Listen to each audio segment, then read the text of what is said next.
Thank you everyone for being here today, and what a pleasure it is to share this platform with so many wonderful people and wonderful speakers.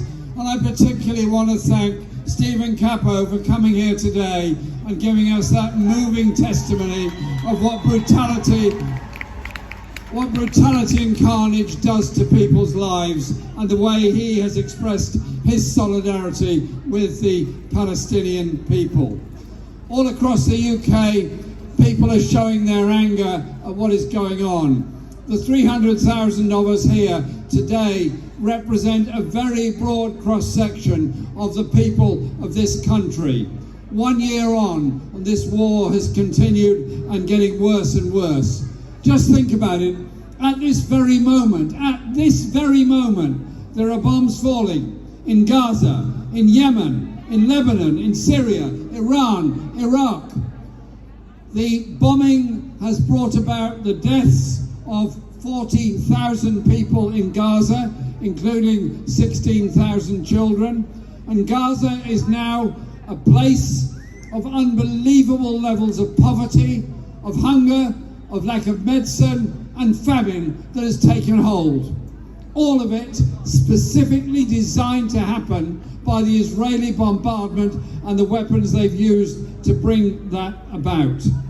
And since they started the invasion of Gaza, what hasn't been noticed by much of the media is a very large number of new settlements have been built by Israel in the West Bank.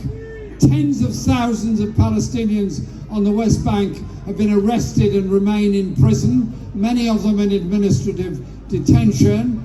Attacks have taken place against Palestinian villages, and there have been deaths as well on the West Bank.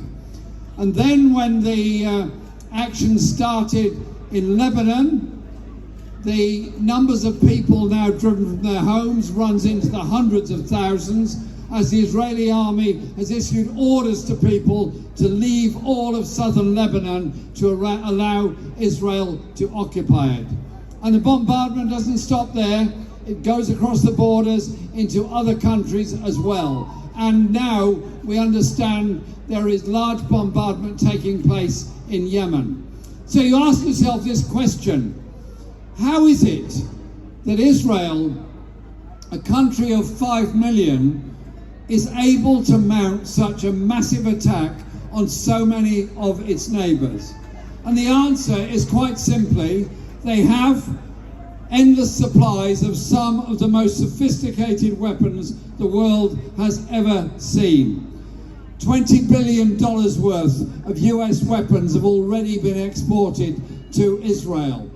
This country is also complicit, not so much in the great volume of them, but in the crucial parts that are supplied for those planes that are raining bombs down on Lebanon and Gaza at the present time.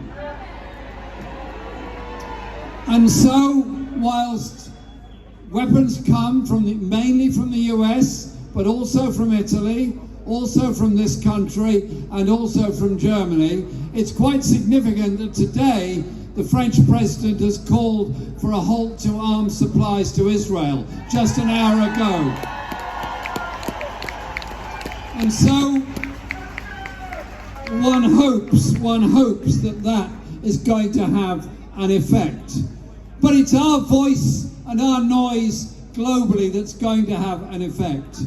Because it's quite interesting that the media opinion in the USA and Britain and most of Western Europe essentially continues the argument that Israel's actions are an act of self-defense. I must say, I find it very hard to understand how killing 16,000 children in Gaza can ever be called any kind of act of self-defense. But in other parts of the world, across Asia, across Africa, across Latin America, political opinion and public opinion is very much with the Palestinian people. And I just ask you this question. Israel has been hauled before the International Court of Justice. And after very, very detailed and incredibly careful deliberation, they concluded Israel's actions amounted to genocidal acts against the Palestinian people.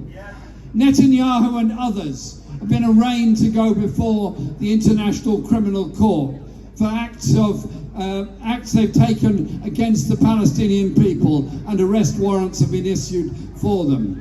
How is it that a country that has been found wrong in the ICJ, wrong in the ICC, many times found wrong within the Geneva Convention about the authority of occupying powers, been condemned by the General Assembly of the UN and the Security Council, and then decides it will no longer allow even the UN General Secretary to visit the country, still receives weapons from so many places around the world that continue the killing. Our message to this government, our message to the Foreign Office, our message to Parliament is halt the arms supplies now before more people die.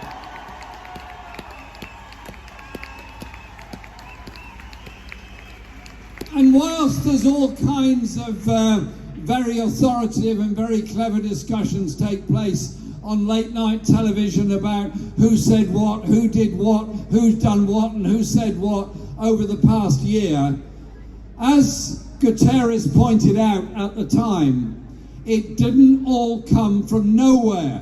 The principal issue is the illegal occupation of Palestine and the treatment of Palestinian people, the denial of their right to be able to live in peace in the land that they were born in, and their denial of their right to be an independent state which they deserve to be. And so my message to our government, my message to our media is, you can say what you like, but until you halt the arms supplies, until you're serious about supporting the Palestinian people, we're going to be here in Whitehall, in Birmingham, in Glasgow, in Edinburgh, in Newcastle, in Bristol, in Southampton, in every city all across this country. And we'll be there in every capital city in Europe, because the popular movement of decent, peace-loving people is they want to see an end to the conflict and an end to the war. We are at a very, very dangerous, crucial moment. Iran being bombed, where does that lead to? What other big powers does that bring in? The whole issue of the refusal to deal with the injustice of the Palestinian people is spiraling out of control into a regional conflict when goodness knows how many more will die.